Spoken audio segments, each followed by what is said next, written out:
Paris, January 1954. The winter sky over the French capital was gray and heavy, the kind of sky that seemed to press down on the city itself. Inside a quiet stone building near the École Militaire, a dozen French generals sat around an oval table, sipping burnt coffee and flipping through routine dispatches from Indochina. Nothing in the room suggested that history was about to shift beneath their feet. Then a young officer burst through the door, pale-faced, carrying a telegram marked "Urgent, Top Secret." General Henri Navarre, commander of all French forces in Vietnam, took it without expression. He unfolded the paper casually, then froze. For a long moment, no one breathed. Finally, Navarre read aloud, his voice thin with disbelief.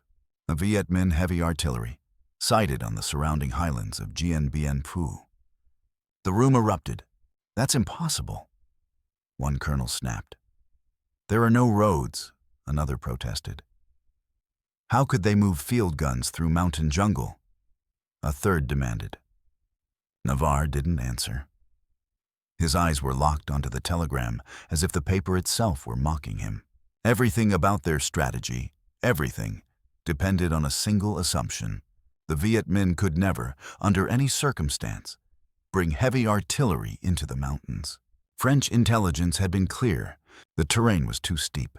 Footpaths were too narrow. Slopes were too sharp and slippery. Trucks couldn't enter.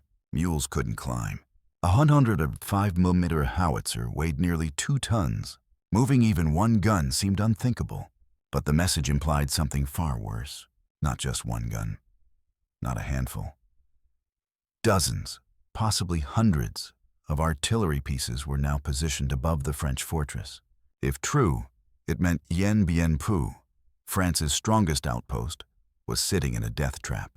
The fortress France believed was untouchable.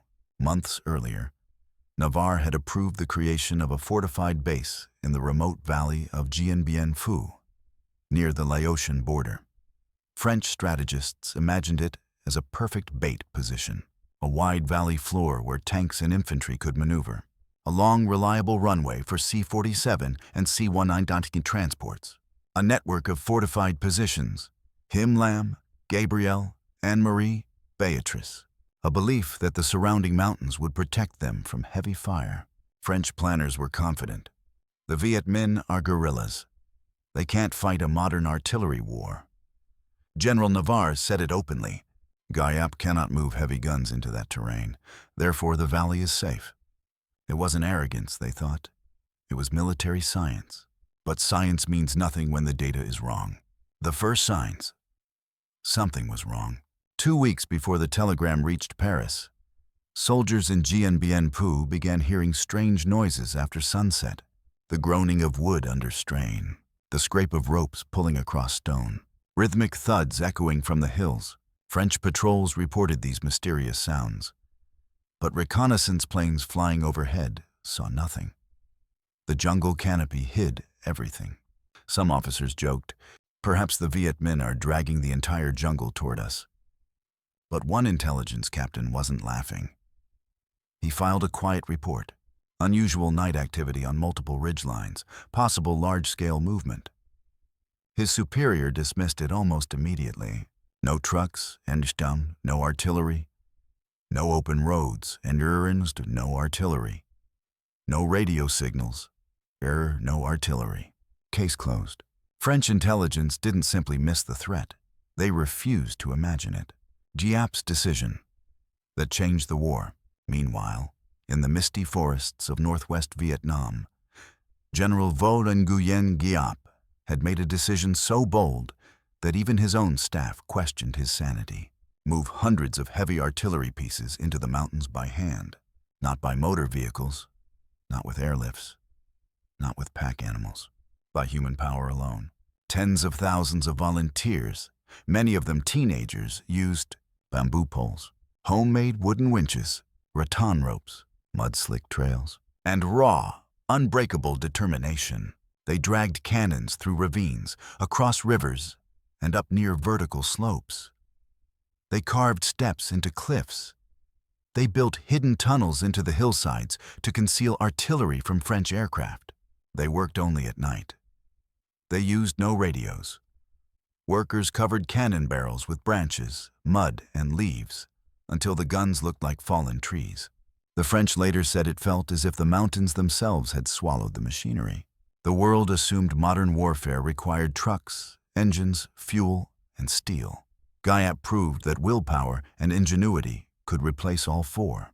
The moment France realized something was terribly wrong. Back in Paris, one of Navarre's senior officers pointed to the map on the wall. "All these ridges," he said, tapping the ring of mountains surrounding the valley. "If Giap has artillery on them, our airstrip is finished." The airstrip, the lifeline of the entire French army. Navarre knew the truth instantly. If Viet Minh artillery commanded the high ground, then Điện Biên Phủ, designed as a trap for Giap, had become a trap for France. He set the telegram down. "When the impossible happens," he said quietly, "it means we have misunderstood our enemy." In that moment, Paris realized it wasn't facing a peasant army anymore. It was facing a commander, Giap, who was about to rewrite the rules of modern warfare. Night in the northwest Vietnamese mountains was not quiet. It breathed. The jungle exhaled mist, the earth sweated under the weight of thousands of feet, and the darkness throbbed with the whisper of ropes tightening around wooden beams. On these narrow footpaths, never meant for machines, barely wide enough for a man to walk, entire artillery battalions moved like shadows.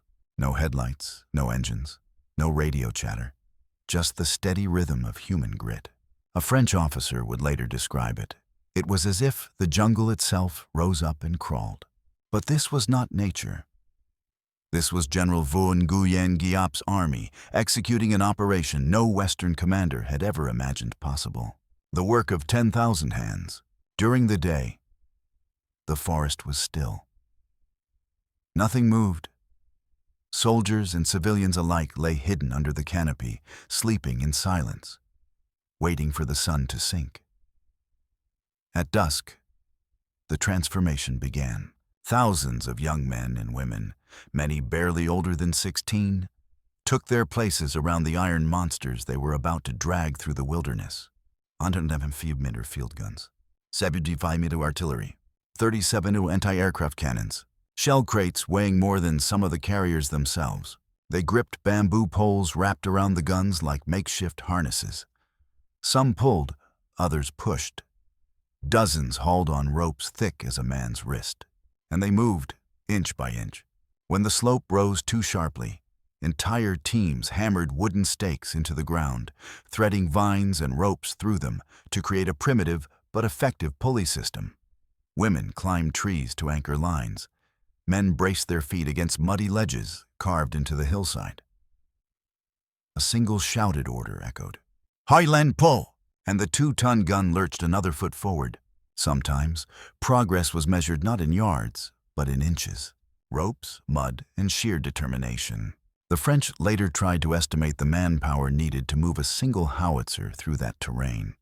The calculations always broke down, not because of physics, but because they underestimated human will. One American analyst would write decades later, "Giap's logistics at Điện Biên Phủ were less about engineering and more about faith.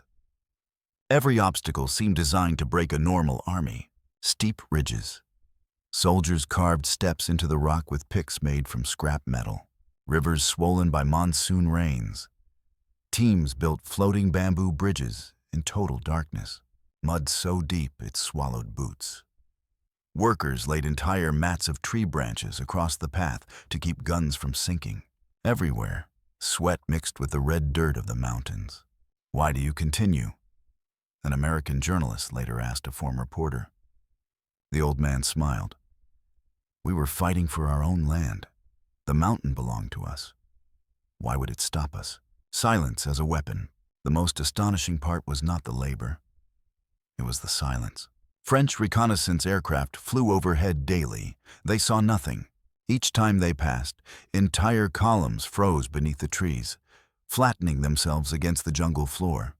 Workers shoveled dirt over fresh tracks.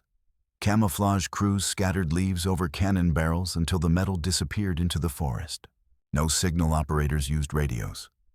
No torches were allowed. No loud voices, no singing, no laughter. Even coughing was forbidden during night movements. General Giap understood something the French could not. Sound travels farther than light in the mountains. So the forest swallowed every whisper, one soldier later said. Sometimes we pulled an entire cannon without speaking a single word. To this day, military historians marvel at the operational discipline of forces that, on paper, should have been incapable of such precision. Becoming part of the mountain, when the guns reached their final positions, a set of steep hills and ridgelines encircling Điện Biên Phủ, another challenge began, hiding them from French artillery and air attack. Giap's engineers didn't just dig gun pits, they dug tunnels. Each artillery piece was installed inside a cave-like shelter carved into the hillside. The workers reinforced ceilings with logs, bamboo, and layers of packed earth. The openings were camouflaged with wooden slats covered in mud and leaves. From the air, the mountains looked untouched. The French had no idea that inside those slopes lay an entire ecosystem of tunnels, bunkers, ammunition caches, kitchens, and command posts, built by hand. General Giap called it artillery that lives inside the earth. And it worked. French aircraft bombed the hills relentlessly, but the guns survived. The first test, a night of truth. By mid-February 1954, the first 105mm guns were in position. The crews waited. They were exhausted. Many had walked, crawled, and hauled for weeks without rest. But they felt something electric in the air, a sense that history was about to pivot.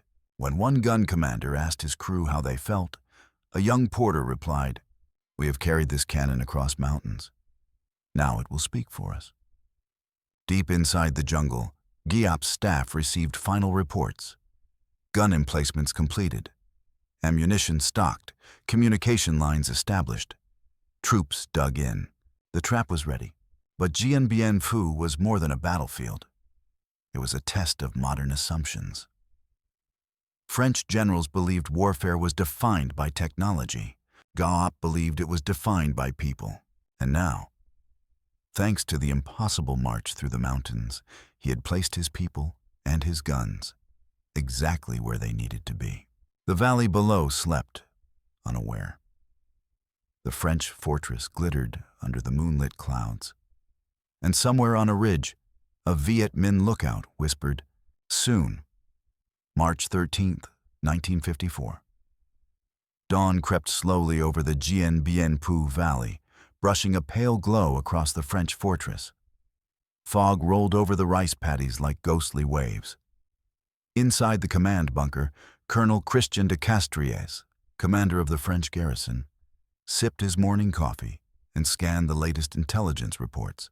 Nothing unusual, the analysts claimed. No signs of enemy armor, no large troop movements, no artillery positions spotted anywhere in the hills. The valley seemed quiet, almost peaceful, but several officers couldn't shake a strange feeling. For the past week, the nightly noises from the jungle had stopped. No more distant creaking, no more thuds echoing from the ridgelines. It was as if the entire forest were holding its breath. De Castries shrugged it off. What could possibly happen? The French fortress had survived worse. He didn't know it yet. But this would be the last peaceful morning he would ever have in Vietnam. Beatrice braces for impact. The northernmost French strongpoint, code-name Beatrice, sat on a narrow hill overlooking the valley floor. Its trenches zigzagged across the ridge, guarded by Foreign Legion troops and Vietnamese auxiliaries. The soldiers there had grown used to quiet days and restless nights. Around 3 p.m., a French captain walked the perimeter and noticed something odd. The birds had stopped singing. Silence blanketed the hill. He frowned, raising his binoculars toward the tree line. The slopes looked the same as always. Green, dense, impenetrable. Then he saw it, a glint, just for a second. Like sunlight reflecting off metal. He blinked. Gone. He radioed headquarters. Possible enemy movement in the east. HQ replied calmly. Probably just binoculars. Maintain position? The captain lowered his receiver, uneasy. 40 minutes later, the earth split open. 4:35 p.m., the first shot. A thunderclap ripped through the valley. Then another, and another. The hillsides, which had looked so serene for months, suddenly erupted with fire. Tongues of flame shot out from the jungle-covered slopes. Smoke billowed upward in thick, rolling clouds. It felt like the mountains themselves were exploding. Giap had given the order. The artillery that had taken months to move into place was finally speaking. Within seconds, shells rained down on Beatrice with terrifying precision. Not random volleys, targeted, measured, devastating. French officers in the main bunker listened in shock as radio operators shouted over the explosions. Beatrice is under heavy bombardment. Heavy. Artillery from the east. No, north, no, both. Where are the guns? We see nothing. Mon Dieu. Direct hits on the command post. The French had expected guerrilla tactics, hit-and-run attacks, maybe even sappers creeping through the wire. Not this. Not industrial-level artillery fire. Not from an army they thought couldn't even move cannons through the jungle. Inside the fortress, panic and confusion. In his underground bunker, de Castries slammed his fist on the map table as the earth shook around him. "Where are they firing from?" he demanded. His artillery chief, Lieutenant Colonel Charles Piroth, one-armed, proud, and decorated, looked pale. "General, we cannot locate the firing positions. The guns are hidden." "Impossible!" de Castries snapped. "Our spotters should see them." "Sir, the enemy has dug them into the hillsides. They are inside caves. We cannot see muzzle flashes." It was a nightmare scenario. French artillery couldn't return fire because it had no target. Piroth knew what this meant. Every French gun in the valley was exposed. Every position on the valley floor was a sitting duck. And the Viet Minh guns, buried in mountains of earth and logs, were nearly invulnerable. For the first time, de Castries felt a cold knot of fear. The fall of Beatrice, as darkness settled, the shelling intensified. The Viet Minh added more guns, 75 mm, 105 meters, and 120 mm mortars, until the entire ridge was engulfed in explosions. French soldiers huddled in trenches, covering their heads with shaking hands. Shells tore through bunkers, shredded barbed wire, flipped sandbags into the air like scraps of cloth. At 8 p.m., communications from Beatrice grew faint. At 9 p.m., they went dead. When a surviving soldier stumbled into the valley hours later, covered in dirt and blood, he could barely speak. "Beatrice is gone." The first French strongpoint had been obliterated in less than 6 hours. A devastating silence. At midnight, Colonel Piroth sat alone in his command shelter. He had promised de Castries and Paris that French artillery superiority would guarantee victory. He had sworn that the Viet Minh could never position heavy guns against the fortress. He now knew the truth. Giap's artillery was not only there, it was superior in positioning, concealment, and coordination. Piroth understood the full scale of the disaster before anyone else. In quiet shame, he walked to his cot, placed a grenade beneath his chest, and pulled the pin. His death sent shockwaves through the garrison. Even the toughest legionnaires felt the dread settle in. If the French artillery commander had lost hope, what chance did anyone else have? The mountains had spoken. By dawn on March 14th, smoke still drifted over the valley. The French fortress looked battered, shaken, and badly wounded. Officers stared at the ridgelines with a mix of horror and awe. It was no longer a mystery. Giap had done the unthinkable.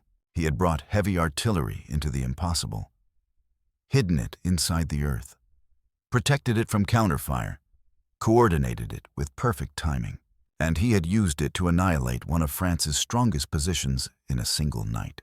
One French officer whispered, "We are not fighting guerrillas anymore. We are fighting a great army." March 15th, 1954. 2 days after the fall of Beatrice, the valley of Dien Bien Phu looked like a cratered moonscape. smoke curled from shattered bunkers. Burned-out vehicles smoldered beside collapsed trenches. The air was thick with dust, cordite, and a sense of foreboding that clung to every soldier like a second skin. But the French were still confident of one thing: the airstrip. The runway, 200 meters of compacted dirt and steel mesh, was the lifeline of the entire garrison. As long as transport planes could land, the French could hold out. They could bring in reinforcements, ammunition, medical supplies, even fresh troops from Hanoi. As long as the sky remained open, Dien Bien Phu could survive. General de Castries said it plainly that morning: "A Giap can strike our positions, but he cannot touch the runway. Without it, we are lost." He didn't know that General Võ Nguyên Giáp had already turned his attention to the airstrip and had given his artillery 7 days to destroy it. Not by chance, not by overwhelming firepower, but through mathematics, precision, and patience. Giap's new objective: cut the garrison's lifeline. From his hidden command post nestled deep inside a jungle ravine, Giap studied a hand-drawn map of the valley. It showed every French position, runway segment, supply depot, and trench. But one feature dominated the map: the airstrip. Giap traced it with his finger. "If we blind the enemy," he said softly, "we win the battle." His staff knew exactly what that meant. No reinforcements, no ammunition, no evacuation, no resupply, no air support. French troops would be trapped, cut off from the world. But hitting a runway was not easy. The strip was long, wide, and surrounded by open ground that gave the French clear lines of fire. Heavy anti-aircraft guns guarded it 24/7. French spotters scanned the hills constantly. Destroying the runway outright with a few well-placed shots? Impossible.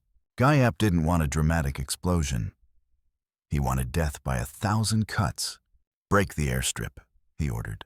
Not all at once, but every day. The slow, surgical attack begins. March 16th, 1954, 4:30 p.m. A single shell screamed down from the eastern ridge. It detonated on the runway, throwing up a geyser of dirt and shrapnel. A small crater, hardly noticeable. Within minutes, the French filled it with fresh soil and metal plating. Aircraft resumed operations. The next day, another crater appeared, this time near the southern end. Again, the French repaired it quickly. By the third day, more shells fell. Not many. Not enough to saturate the strip. But always in different places, always unpredictable. Every evening, as French engineers finished repairs, Giap's guns struck again. French pilots began joking grimly: "Every morning we land on a new runway." But beneath the jokes, worry spread. French optimism fades. Back in the command bunker, officers tracked each crater on a map. The red dots slowly spread across the length of the strip.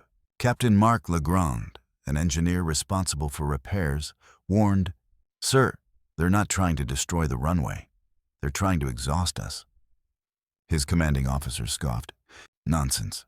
They're trying to hit our planes. They have bad aim." But Legrand wasn't convinced. "Every day they hit a different segment," he insisted. "This is deliberate. Someone is calculating these shots." He didn't know that Giap's artillerymen were using a combination of slide rules, hand-drawn trajectory charts, compass bearings, altitude measurements, and old textbooks from Soviet advisors. It wasn't luck, it was engineering. Day 4. The first transport plane goes down. March 17th. A French C-47 transport approached for landing. The runway looked clear. Repair teams had patched the latest crater hours earlier. But as the plane touched down, its right wheel struck a fresh depression, shallow but deep enough to break the landing gear. The aircraft skidded sideways, clipped a bulldozer, and burst into flames. Smoke spiraled high above the valley. Repair crews ran out, dragging wounded pilots to safety while firefighting teams sprayed foam across the wreckage. For the first time, the French realized how vulnerable the airstrip truly was. At dusk, Giap's guns fired again. Not at the burning plane, not at the repair crews, At the runway, always the runway. Day 5, precision that shouldn't exist. By March 18th, the French measured something disturbing. The error margin of Viet Minh artillery was shrinking. Shells were falling closer to the center line, closer to the touchdown zone, closer to the runway's most critical points. How are they doing this? De Castries demanded. No one had an answer. French spotters still couldn't find the guns. Aircraft saw no muzzle flashes. And against all expectation, Viet Minh accuracy was increasing, not decreasing. One intelligence officer whispered, "General, this feels like Tan Son Nhut in miniature." De Castries didn't recognize the reference.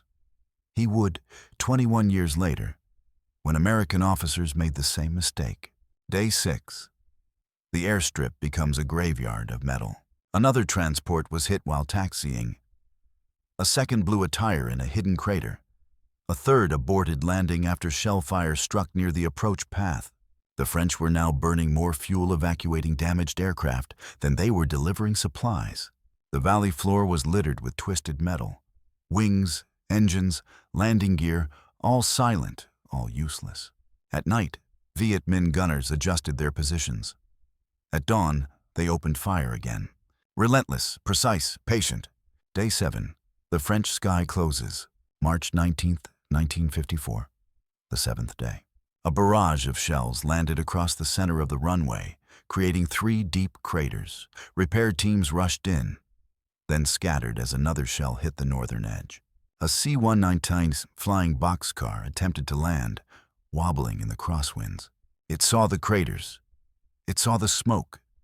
It saw the chaos on the ground. The pilot pulled up sharply and radioed, "No safe landing possible, returning to Hanoi." Within hours, all flights were canceled. The French sky over Điện Biên Phủ, once their greatest strength, had closed. Exactly as Giap had planned. One Vietnamese gunner later said, "We didn't need to destroy the runway. We only needed to make them fear it." March 20th, 1954. A heavy morning fog clung to the Điện Biên Phủ Valley, swallowing the shattered airstrip, muffling the groans of wounded soldiers, and turning the once confident French fortress into a silent, isolated island. But something had changed. Something even the newest recruit could feel. For the first time, no engines rumbled overhead, no transport planes circled, no metallic roar cut through the sky. The French garrison had awakened to a truth more terrifying than any artillery barrage. They were alone. The first signs of isolation. Inside the command bunker, De Castries paced like a man trapped in a shrinking room. Radio operators tried contacting Hanoi, trying to coordinate supply drops or emergency landings. Every attempt ended the same way. No safe landing zone. No flight clearance. Await further instructions. The valley might as well have been on the moon. He slammed a fist against the steel table. "Without the airstrip, we cannot survive," he growled. An aide hesitated before answering. "Sir, intelligence suggests the Viet Minh predicted that." And they had. General Giap's strategy was unfolding with brutal precision. First, neutralize the artillery threat. Second, shut down the runway. Third, force the French to rely entirely on weak, inaccurate airdrops. Fourth, tighten the noose. Every step was designed to make the fortress collapse from the inside. The airdrop gamble. When the last hope of reopening the runway slipped away, French command issued a desperate order. All essential supplies must be parachute dropped. On paper, it sounded workable. The French had excellent pilots, strong cargo planes, and accurate drop systems. But paper didn't match reality. The Viet Minh now dominated the high ground. They had spotters across every ridge, and they understood exactly how French supply drops worked. As the first C-119s approached, Viet Minh anti-aircraft guns opened up, 37mm cannons barking from hidden nests in the hills. Tracer rounds streamed upward like fiery ropes, forcing the transports to fly higher, wobble in the wind, and release their cargo earlier than planned. The result was a disaster. Supply canisters drifted wildly across the valley, fluttering into Viet Minh trenches, neutral zones, swamps, the jungle beyond French lines. One French sergeant cursed as he watched medical crates float gently into enemy hands. "We're feeding the people who are killing us," he muttered bitterly. The valley's isolation was now complete. Inside the fortress, hunger, fear, and realization, food became a constant concern. Units began rationing canned pork and stale bread. Ammunition was counted twice a day. Men smoked the same cigarette for hours, passing it around a trench. Medical stores dwindled. Morphine became more precious than gold. Wounded soldiers lay in makeshift hospitals beneath sheets of corrugated metal, listening to the distant rumble of Viet Minh artillery. Reminders that the next barrage could come at any moment. Lieutenant Bernard Fournier wrote in his diary, "We are beginning to understand the trap. Not the valley, but our minds. We cannot leave. We cannot fly. We cannot resupply. Giap has cut us off from the world." For the first time, fear began to outweigh bravado. French command attempts. One last solution. On March 22nd, Paris sent urgent orders. Airlift reinforcements by parachute. Heavy weapons if possible. But how does one drop heavy weapons into a valley filled with enemy fire? They tried anyway. Paratroopers were thrown into the night sky, thousands of them, descending under red and white canopies. Many landed safely, but others drifted into Viet Minh-controlled areas and were captured before their boots hit the ground. Worse still, heavy equipment drops were nearly impossible to retrieve. Jeeps slammed into rocks. Mortars shattered on impact. Ammunition burst like fireworks when their crates broke open.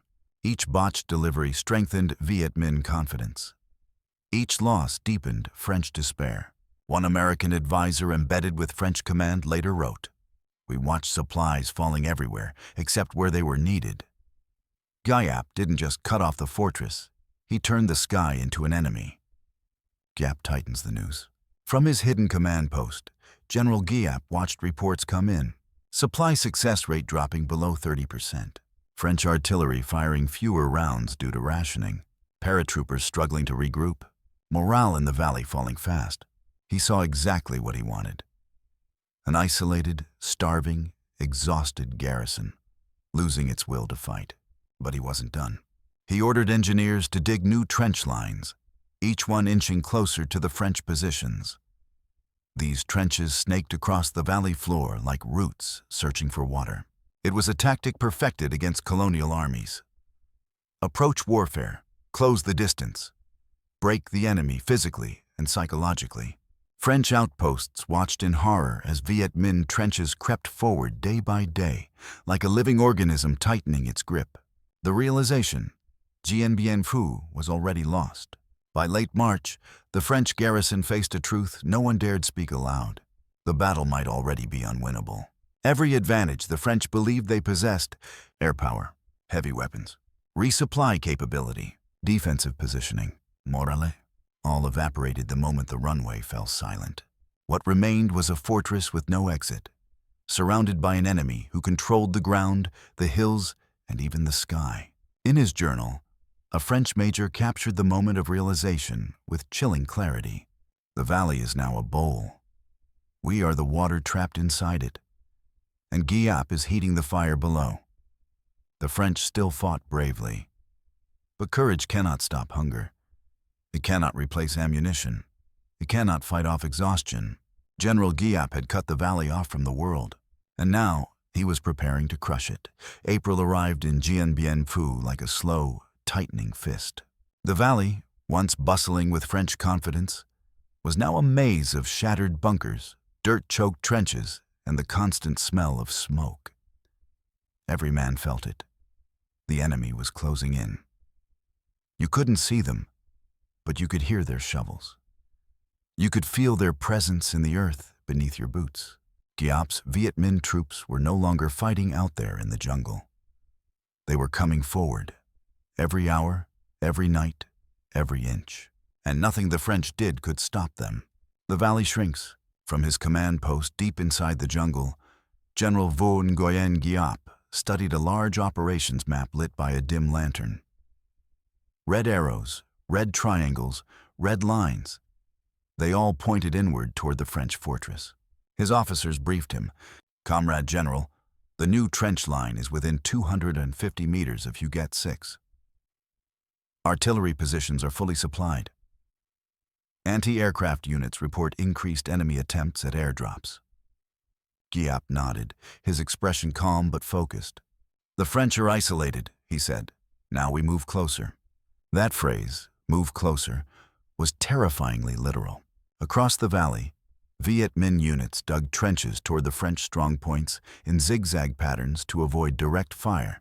These trenches stretched for miles, forming a creeping network that advanced by yards every night.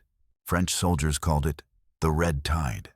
One legionnaire wrote, "We watched the earth move toward us. Every morning it was closer. The ground itself felt like the enemy." A war fought with shovels. The French had expected a quick, decisive battle. Instead, they found themselves trapped in a slow, grinding siege reminiscent of World War I. But the Viet Minh were not repeating old history. They were reinventing it. Every night, teams of sappers marched into the darkness with shovels, picks, bamboo stakes, grenades, explosive charges. They dug non-stop, often lying flat to avoid French machine gun fire. When gunfire swept across the trenches, everyone froze until the valley grew quiet again. Then the digging resumed. One French captain stared at the expanding network of trenches and said, "They are burying us alive." He wasn't exaggerating. Artillery without mercy. The French still had some artillery left. But ammunition was running low, barrels were overheating, and positions were increasingly exposed. Meanwhile, Giap's artillery remained protected inside the mountains. Every time a French gun tried to fire, Viet Minh spotters marked the muzzle flash, radioed coordinates back, and Giap's cannons answered with brutal accuracy. By mid-April, French artillery crews were firing only when absolutely necessary. Many guns were silent altogether. Inside the French command bunker, de Castries slammed a message onto his desk. "Casualties increase. Artillery ineffective. Enemy advancing." He looked up at his staff. "How many guns do we have left that can fire accurately?" A shaken officer answered, "Sir, maybe 6. 6 guns against nearly 100 enemy artillery pieces positioned in fortified mountains. It was like trying to fight a hurricane with a candle." Viet Minh morale source. On the opposite side of the battlefield, Viet Minh soldiers felt momentum swelling. Food was scarce. Most wore sandals made from tires. Some had uniforms patched 3 or 4 times. Many were teenagers. But morale soared. Why? Because every day they saw French positions shrink. Every day they watched trenches extend closer to the fortress. Every day they felt a little stronger and heard the French sounding a little weaker. A Viet Minh sapper named Lou later told a historian, "We didn't need speeches. The battlefield spoke for us. The French were trapped. We were moving forward." That belief, simple, powerful, became a weapon stronger than any artillery piece. The fall of Huguet, a turning point. On April 22nd, Giap ordered a concentrated attack on Huguet 6, one of the last defensive outposts protecting what remained of the airdrop zone. The assault began with a thunderous barrage. Then waves of infantry surged from the trenches, sprinting under machine gun fire, hurling grenades, storming bunkers. French defenders fought fiercely. But with no resupply and dwindling ammunition, they soon found themselves overwhelmed. By dawn, Huguet 6 had fallen. French forces counterattacked twice, but were repulsed both times. The fall of Huguet was catastrophic. It meant Viet Minh guns were now dangerously close. It meant the airdrop zone was nearly impossible to use. It meant the valley had shrunk to its smallest size yet. A French officer radioed to headquarters, "Sir, they're suffocating us." Inside Giap's mind. That night, Giap gathered his staff for a critical decision. The map before them showed French positions collapsing inward like dying stars. "Comrades," Giap said, "we are entering the final phase. His voice was calm, not triumphant, not arrogant, simply resolute. We have cut their supplies. We have seized their high ground. We have closed the distance. Soon, their fortress will fall. He ordered new trench lines toward Dominique, Eliane, and the final defensive perimeter around de Castries' bunker. The noose was nearly tight. French morale fractures. In the French trenches, despair grew sharper than fear. Soldiers whispered about the inevitable. Some admitted the truth openly. We cannot hold. We have no food. We have no ammunition. The hills are filled with their guns. One lieutenant tried to rally his men, but even he seemed unconvinced. We're still fighting, he said softly. That's all we can do now. Above them, Viet Minh spotters looked down from the hills, watching every movement, every supply drop, every artillery attempt. They could see the entire valley, and they could see it was dying. Dien Bien Phu was no longer a fortress. It was a grave waiting to be filled. May 1st, 1954. A gray dawn settled over the valley. It carried no bird song, no wind, only the distant groans of wounded men and the shifting rumble of Viet Minh artillery preparing for something enormous. French soldiers felt it instantly, the way sailors feel a storm long before they see the clouds. Something was coming, something final. Colonel de Castries stepped out of his bunker, lit a cigarette with trembling hands, and stared across the fog-covered battlefield. Once, he'd commanded a sprawling fortress. Now he could barely see the nearest trench. The valley had shrunk to a circle of mud, fear, and exhaustion. His chief of staff approached quietly. Sir, intelligence believes Giap is preparing a general offensive. De Castries exhaled deeply. General offensive? What has he been doing until now? Sending telegrams. But even his attempt at humor fell flat. For the first time, the French commander felt something he had never admitted aloud. They were beaten. The calm before the avalanche. On the Viet Minh side, the mood was the opposite of despair. It was sharp, electric, and disciplined. Troops lined the trenches in silence, rifles cleaned, grenades pre-tied with bamboo loops for easier throwing, bayonets gleaming under the dim light of makeshift lamps. Sappers, elite assault soldiers, strapped explosive charges to their chests. Many tied red cloth around their wrists. A young sapper whispered to his comrade, "Tonight we will stand on their flag." But General Võ Nguyên Giáp wasn't rushing. He had spent 54 days tightening the noose. He would not loosen it now. He walked the trench line personally, stopping beside soldiers, checking maps, adjusting positions. His staff watched in awe. Here was a general who understood every angle, every meter, every detail of the battlefield. When he spoke, it was quiet but firm. Comrades, the enemy is cornered. We will strike swiftly and surely, not for glory, but to end this suffering. Giap did not call for heroism. He called for precision. May 1, the artillery storm. At exactly 5:00 p.m., the Viet Minh guns unleashed a barrage unlike anything the valley had seen. French officers screamed into radios, "Artillery, take cover!" Where are they shooting from? No visibility, no visibility. The hills exploded with fire. The ground bucked like a living beast. Shells crashed onto Dominique, Eliane, Huguette, Claudine. Every French position still holding out. Trenches collapsed. Bunkers disintegrated. Entire companies vanished in seconds. A French gunner yelled to his sergeant, "This isn't artillery, it's an avalanche." And it was. A mountain of fire rolling downward, unstoppable. Within minutes, French artillery began to fall silent. Barrels destroyed, ammo depots hit, crews overwhelmed. The sky that once protected the French was now a dome of smoke and shrapnel. Sappers break the line. At dusk, the barrage suddenly stopped. The silence was deafening. Then came the sound every French soldier feared most. Whistles blowing from the Viet Minh trenches. Hundreds of sappers surged forward, sprinting through the smoke-filled no-man's land. Machine guns spat tracers. But the sappers kept coming, dodging, crawling, leaping over barbed wire, slashing gaps with wire cutters. Explosions erupted as they hurled satchel charges into bunkers. One French corporal shouted to his men, "They're inside the wire, inside the wire." Sappers poured into Dominique 2, then Dominique 3. Fighting devolved into brutal close-quarters combat. Grenades tossed into trenches, bayonets clashing, hand-to-hand struggles in the mud. By midnight, Dominique was gone. Eliane, the crucible of the battle. Eliane, too, was the central French strongpoint, the linchpin of the entire defense. It towered above the valley, bristling with machine guns and interlocking trenches. If Eliane fell, the French perimeter would collapse. Giap knew this. So did every soldier who charged toward it.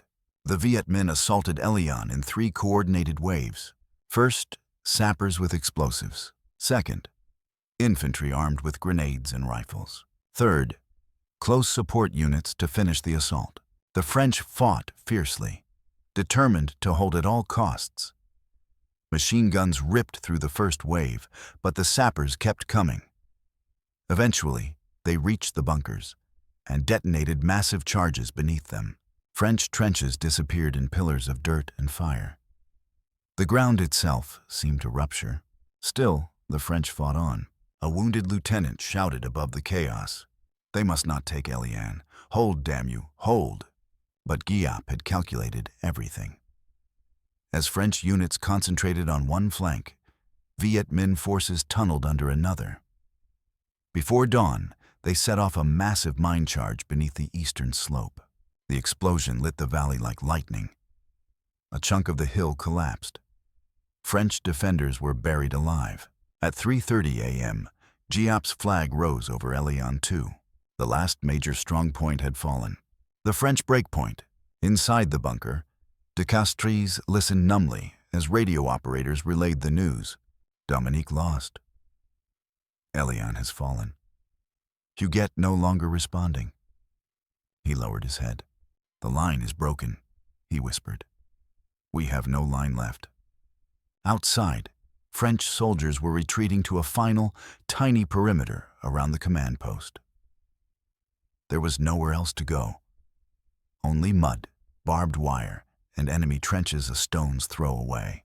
A legionnaire, covered in soot and blood, looked around at what remained of the fortress. "This is the end," he said quietly.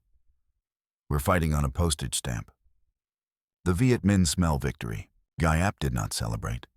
He simply nodded as each report arrived. Eliane 2 captured. Dominique secured. Enemy retreat confirmed. He turned to his staff. "The battle is not finished," he said, "but the end is near. Prepare final operations." His voice was steady, almost gentle. He had crushed a fortress once thought invincible. But he knew victory was not a moment. It was a process, and the final step was coming. May 7th, 1954. A pale, exhausted dawn crept across the Dien Bien Phu Valley. It revealed a battlefield transformed into something unrecognizable.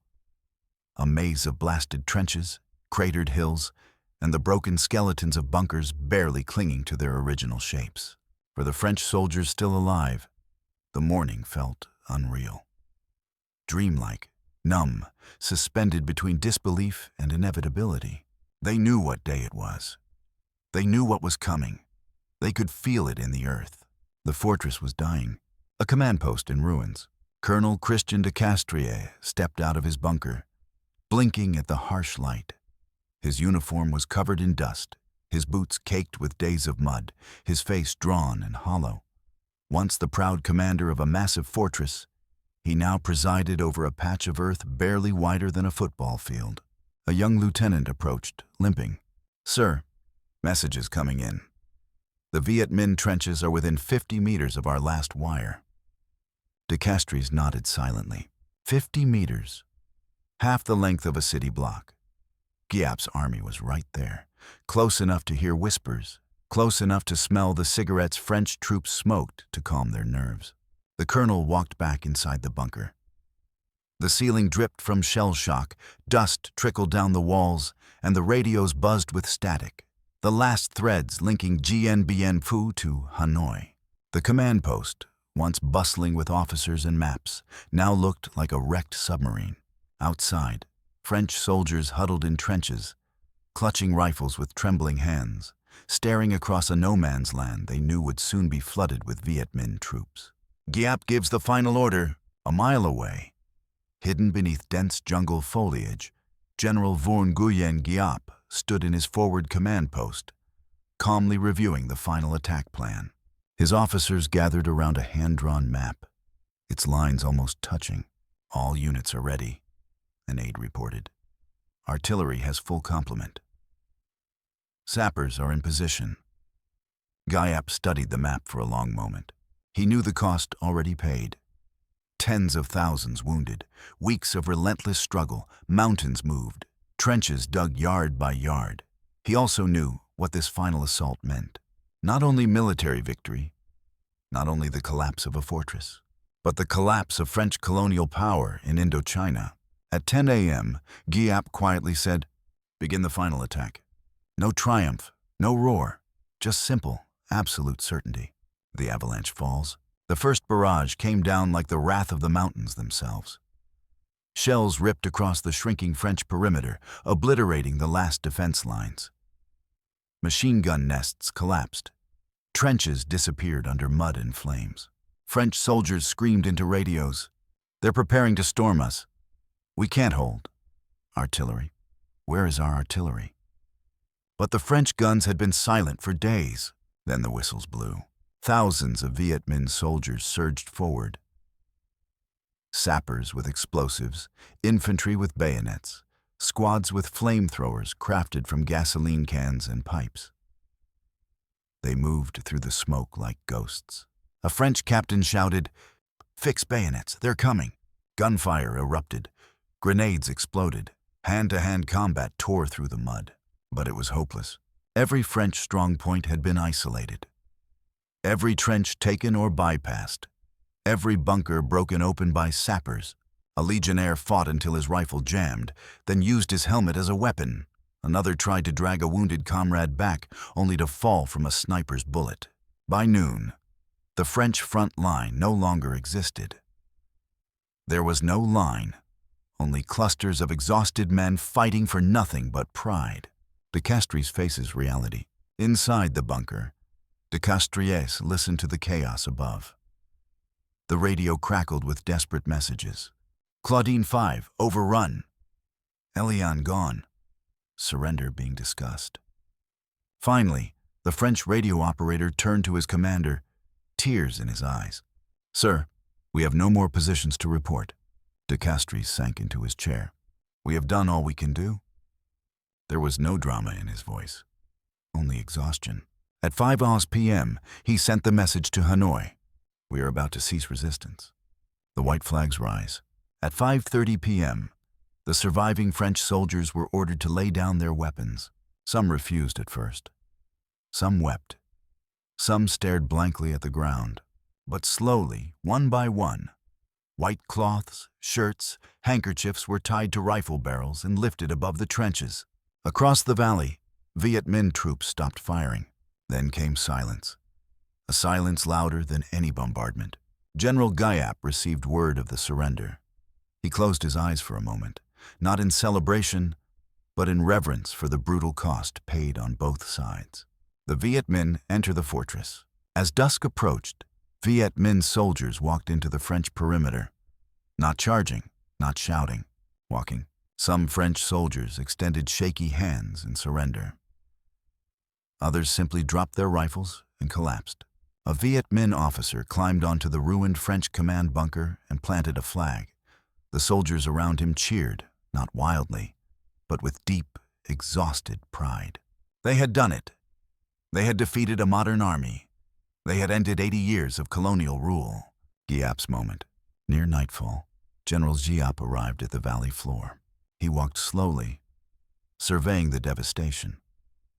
The destroyed bunkers, the overturned tanks, the trench networks his soldiers had built by hand, the mud soaked with the cost of victory. He turned to his officers and said quietly, "This is not the end of struggle, but it is the end of an era." He looked across the valley, now silent, now his. Dien Bien Phu had fallen, and the world would never be the same. May 8, 1954. The day after Dien Bien Phu fell, the news flashed across telegraph lines, radio waves, embassy channels, and military command posts around the world. It spread like a ripple on a still pond, except this ripple carried the force of an earthquake. At first, people did not believe it. Then they read the headlines again. French fortress falls in Indochina. Giap defeats France in historic siege. Dien Bien Phu lost. War in Asia shifts. In a single moment, one valley in northwest Vietnam had transformed global politics. What happened there wasn't just a military defeat. It was a psychological one. A defeat that shook empires. The world watched, stunned. Paris, a nation in mourning. In France, radios buzzed from dawn until midnight. Crowds gathered in cafes, staring numbly at newspapers. Some cried openly. Others stared at the floor in guilt, shame, or disbelief. 8 years of war. Hundreds of thousands of casualties. Billions spent. And for what? A French widow outside Lyon told a reporter, "My son died at Dien Bien Phu. He believed he was fighting for France." But France did not know what it was fighting for. In the National Assembly, ministers argued bitterly, not about who lost the battle, but about who lost the war. Prime Minister Joseph Lanyol whispered to an aide, "This is not just a defeat. This is the end." He was right. Within weeks, the French government collapsed. Within months, France withdrew from Indochina entirely. Giap had not just taken a fortress. He had destroyed French colonialism in Southeast Asia, Washington, D.C. A warning for America. In the Pentagon, generals studied maps and satellite photographs in silence. They examined trench networks, artillery positions, and the crumpled remains of French outposts, trying to understand how a nation many still viewed as agrarian had defeated a modern army. An army colonel stared at a chart of Viet Minh artillery accuracy and muttered, "How did they do this?" With slide rules and hand-drawn firing tables. In the State Department, analysts whispered about the implications. If Viet Minh forces could destroy a French army, what else were they capable of? What would this mean for the future of Southeast Asia? Could communism spread through the region like wildfire? President Eisenhower reportedly told his advisors, "A brush fire has started. We must be very careful how close we stand." It was here, in the aftermath of Dien Bien Phu, that the first seeds of American involvement in Vietnam were planted, not out of confidence, not out of strategy, but out of fear. Fear of what the world had just witnessed. Fear of what Giap had proven possible. Fear of a nation that had turned determination into a weapon. Moscow and Beijing. Victories shared in quiet rooms. In Moscow, Soviet generals crowded around a large conference table, beaming as they analyzed battlefield reports. They had sent advisors, artillery manuals, and logistical guidance. But it was the Vietnamese who executed the impossible. Marshal Georgy Zhukov, hero of Stalingrad, spoke admiringly. Giap achieved what many thought only great powers could do. In Beijing, Mao Zedong received the news with a satisfied smile. He had predicted this outcome from the beginning. "Revolution," Mao said, "belongs to those who know how to endure." China had supplied critical training and support. But like the Soviets, Mao knew the victory belonged to Vietnam alone. The colonized world, a spark of hope. From India to Algeria, from Kenya to Indonesia, from Egypt to South America. One message spread faster than any telegram. A small nation has defeated a major colonial power. Newspapers in Cairo hailed it as the victory of the century. Students in Jakarta marched with banners reading, "Dien Bien Phu, Sark Freedom."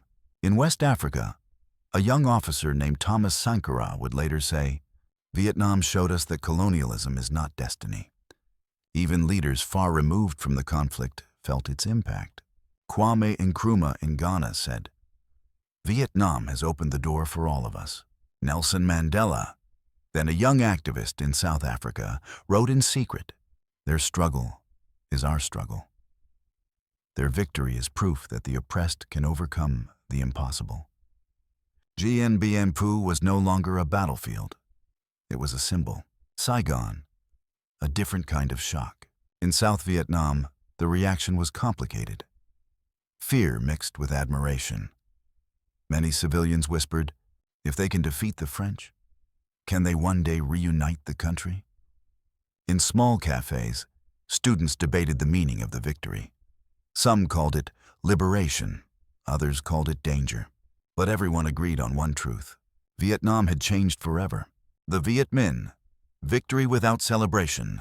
Back in the valley, Viet Minh soldiers stood atop captured French bunkers, not cheering or dancing, but staring in silence. Many had lost comrades, brothers, fathers, childhood friends.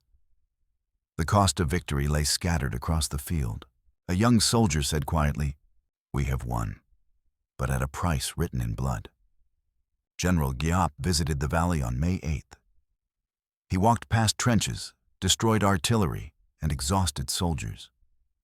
He paused at one crater, touched the earth, and whispered, "Now this is the end of one war, and the beginning of another." He understood what others had not yet realized. Colonialism had died in the valley. But a new global struggle was just beginning. The world stood at a crossroads, and all of it, every shift, every consequence, every reaction, traced back to one place, a remote valley where determination defeated power. Dien Bien Phu. The guns stopped firing on May 7, 1954. But the echoes of Dien Bien Phu never faded. They rippled through history, shaping nations, rewriting doctrines, reshaping empires, and leaving behind a legacy far greater than the battlefield where it was born. This final chapter is not about artillery positions, trench lines, or military maneuvers. It's about what the world learned, and what the world chose to forget. The birth of a legend. In villages across Vietnam, elders still tell the story of the valley where David defeated Goliath. Children grow up hearing about the soldiers who dragged cannons through mountains, dug trenches with bare hands, and fought beneath sheets of rain and fire. For them, Dien Bien Phu is not merely a victory. It is proof of something deeper, that will can defeat steel, that determination can defeat technology, that a nation fighting for its land cannot be measured by GDP or industrial output. General Võ Nguyên Giáp became a legend, not because he commanded a victorious army, but because he proved something few believed possible. A colonized people could defeat a global empire on the battlefield. In a world shaped by great powers, Vietnam, a small, impoverished country, carved its place through sheer will. Giap's lessons to future generations. In the years that followed, General Giap lectured young Vietnamese officers, foreign delegations, historians, and journalists. He always returned to the same theme. Strategy does not begin with weapons. Strategy begins with understanding people. He broke down the 3 pillars of his victory. 1. Patience as a weapon. Giap believed that time could be a strategic asset. He stretched the battle, wore down the French, and forced them into a position where their own strength became their weakness. 2. Understanding the terrain. He turned mountains into fortresses, jungles into shields, and earth into artillery bunkers. 3. The will of the people. Thousands of porters, volunteers, and farmers moved supplies, carried the wounded, and kept the army alive. Without them, there would have been no victory. He told an American journalist years later, "A nation that understands its own land and its own people can fight forever." The French legacy, wounds that would not heal. For France, Dien Bien Phu was a trauma that lived in silence. Veterans returned to a country that didn't want to talk about the war. Many felt forgotten, others blamed for a defeat they had no control over. Politicians disagreed on everything except one fact: France could not remain in Indochina. Within months, the Geneva Conference ended French rule in the region. The empire that once spanned continents began to unravel. Algeria, Morocco, Tunisia, West Africa. The fall of Dien Bien Phu accelerated the collapse of colonialism worldwide. But for the men who fought there, the scars ran deeper than politics, one French paratrooper later said. We were not defeated by an army. We were defeated by history. America's turn, lessons ignored. In Washington, analysts pored over every detail of the battle. They studied the trench systems, the artillery positions, the logistics. They warned, Vietnam fights differently. Vietnam thinks differently. Vietnam endures differently. But in the shadow of the Cold War, another belief drowned out the warnings. We are not France. The Pentagon convinced itself that superior technology, mobility, and firepower would prevent another Dien Bien Phu. They believed helicopters would solve terrain, sensors would solve jungle concealment, firepower would solve discipline and will. They misunderstood the most important lesson. The Vietnamese do not fight for victory. They fight for identity. And so, a decade later, America stepped into a conflict it thought it understood, only to find itself caught in the same patterns France had faced. A resilient, adaptive enemy, a complex terrain, a population deeply rooted to the land. Patience measured not in months, but in decades. Dien Bien Phu was not just a French defeat. It was a warning the United States did not heed. A valley as a classroom. Today, military academies around the world teach Dien Bien Phu not as a colonial footnote, but as one of the great case studies in modern warfare. It appears in textbooks, war colleges, and strategic analysis courses. The lessons are always the same. Never underestimate your opponent. Never assume technology guarantees victory. Never ignore terrain. Never forget morale. Never discount the will of a people fighting for survival. One American general giving a lecture decades later put it simply: Dien Bien Phu is what happens when genius meets purpose. The real legacy, beyond guns and trenches, but beyond the military analysis, lies something more profound. Dien Bien Phu became a symbol for nations fighting for independence, peoples resisting oppression, movements standing against empires, small countries refusing to be erased. Across the world, from Africa to Latin America to the Middle East, the victory in that valley became a rallying cry. If Vietnam can do it, so can we. And they did. The world we live in today, a world of independent nations, not colonial empires, was shaped by the cannon fire that echoed through Dien Bien Phu. Epilogue: a quiet valley. Today the valley is peaceful. Rice paddies sway. Children ride bicycles where trenches once crawled across the earth. The mountains stand watch, silent witnesses to the battle that changed the world. Visitors walk the ground slowly, respectfully. Some kneel at old bunkers. Some touch the rusted remains of artillery. Some wander the memorials in silence. If you stand quietly enough, you might imagine the echoes. The rumble of guns, the whispers in the trenches, the roar of an army that refused to surrender. But the valley is calm now. The struggle is memory. The lesson endures. Dien Bien Phu was not just a battle. It was proof of what a people united by purpose can achieve. And that is a legacy no empire, past or future, can ever erase.